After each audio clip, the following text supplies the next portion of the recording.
দেখানোর চেষ্টা করছি। এই মুহূর্তে আপনারা দেখতে পাচ্ছেন বিএনপি নেতা ইঞ্জিনিয়ার ইশরাক হোসেনের সমর্থকরা এই সড়কে অবরোধ করেছেন বা এই সড়ক অবরোধ করে তারা এখানে অবস্থান নিয়েছেন। দাবি আদায় না হওয়া পর্যন্ত এই সড়ক থেকে তারা যাবেন না, এমনটি হুঁশিয়ারি দিয়েছেন বিএনপি নেতা ইঞ্জিনিয়ার ইশরাক হোসেনের সমর্থকরা। গতকাল থেকেই মূলত এই কাকরাইল মসজিদের সামনে অর্থাৎ অন্তর্বর্তীকালীন সরকারের প্রধান উপদেষ্টা ডক্টর মোহাম্মদ ইউনূসের বাসভবন যমুনার সামনে ইশরাক সমর্থকরা অবস্থান নেন। দাবি আদায় না হওয়া পর্যন্ত তারা এই স্থান ত্যাগ করবে না। এবং গতকালকে আমরা দেখেছি সকাল থেকে বিকাল পর্যন্ত এই মৎস্য ভবনের মাঝখানে ইশরাক সমর্থকরা অবস্থান নিয়েছেন। অবস্থান নেওয়ার পর তীব্র থেকে তীব্র যানজটের সৃষ্টি হয়েছে এবং আমরা এই মুহূর্তে দেখতে পাচ্ছি একটি যানজটের সৃষ্টি হয়েছে এবং যানবাহন কিন্তু আটকে দিয়েছেন ইশরাক সমর্থকরা এবং তারা ব্যারিকেড দিয়ে ইশরাক সমর্থকরা কিন্তু এই মৎস্য ভবনের সামনে সড়কে অবস্থান নিয়েছেন।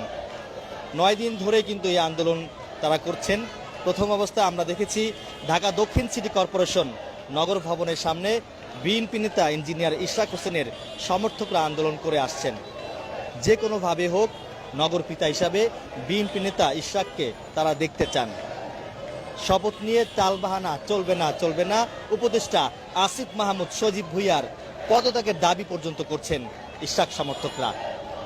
যেভাবে হোক আজকে 10টার মধ্যে যদি ইঞ্জিনিয়ার ইশরাক হোসেনকে শপথ পাঠ না করানো হয়, নগর পিতা হিসাবে মেয়র হিসাবে সকল দায়িত্ব বুঝিয়ে যদি দেওয়া না হয়, সেক্ষেত্রে পুরো ঢাকা অচল করে দেওয়ার হুঁশিয়ারি দিয়েছেন বিএনপি নেতা ইঞ্জিনিয়ার ইশরাক হোসেনের সমর্থকরা। দর্শক, লাইভটি কে কোথা থেকে দেখছেন কমেন্টে জানাতে পারেন এবং লাইভটি সবাই শেয়ার করে দিতে পারেন। এই মুহূর্তে আছি রমনা পার্কের সামনে, অর্থাৎ যে মৎস্য ভবনটি দেখতে পাচ্ছেন, মৎস্য ভবনের সামনের যে সড়কটি রয়েছে এই সড়ক অবরোধ করে ইশরাক সমর্থকরা আন্দোলন করছেন এবং স্লোগান দিচ্ছেন।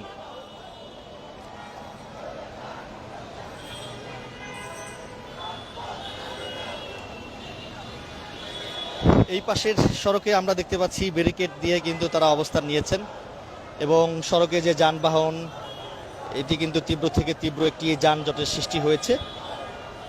দর্শক, লাইভটিকে কোথা থেকে দেখছেন কমেন্টে জানাতে পারেন এবং লাইভটি সবাই শেয়ার করে দিতে পারেন। অন্যদিকে যদি একটু দেখাই, জাতীয় প্রেস ক্লাব থেকে বা গুলিস্তান থেকে বা পল্টন থেকে যে যানবাহনগুলো আসে সেই যানবাহন আসলে এই পাশের যে সড়কটি রয়েছে এই সড়ক দিয়েই মূলত তারা শাহবাগের দিকে যাচ্ছেন। অর্থাৎ যে যানবাহন এই সড়ক দিয়ে কাকরাইল বা শান্তিনগরের দিকে যাবে সেই সড়ক কিন্তু ব্যারিকেড দিয়ে ইশরাক সমর্থকরা এখানে অবস্থান নিয়েছেন, অবরোধ করেছেন এই সড়ক। তাদের দাবি আদায় না হওয়া পর্যন্ত এই স্থান তারা ছাড়বেন না, এমনটি হুঁশিয়ারি দিয়েছেন। স্লোগানে উত্তাল রয়েছে এই মুহূর্তে মৎস্য ভবনের সামনে সড়ক।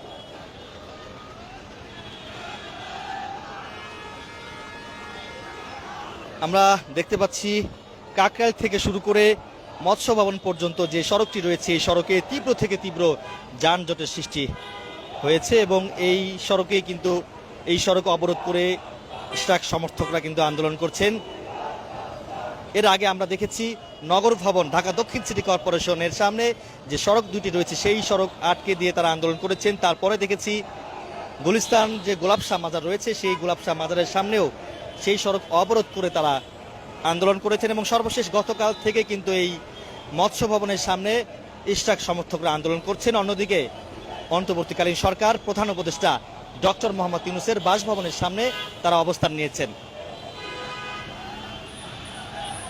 স্লোগান হচ্ছে শপথ নিয়ে টালবাহানা চলবে না এবং উপদেষ্টা আসিফ মাহমুদ সজীব ভুঁইয়ার পদত্যাগের যে স্লোগান সেই স্লোগান কিন্তু দিচ্ছেন বিএনপি নেতা ইঞ্জিনিয়ার ইশরাক হোসেনের সমর্থকরা।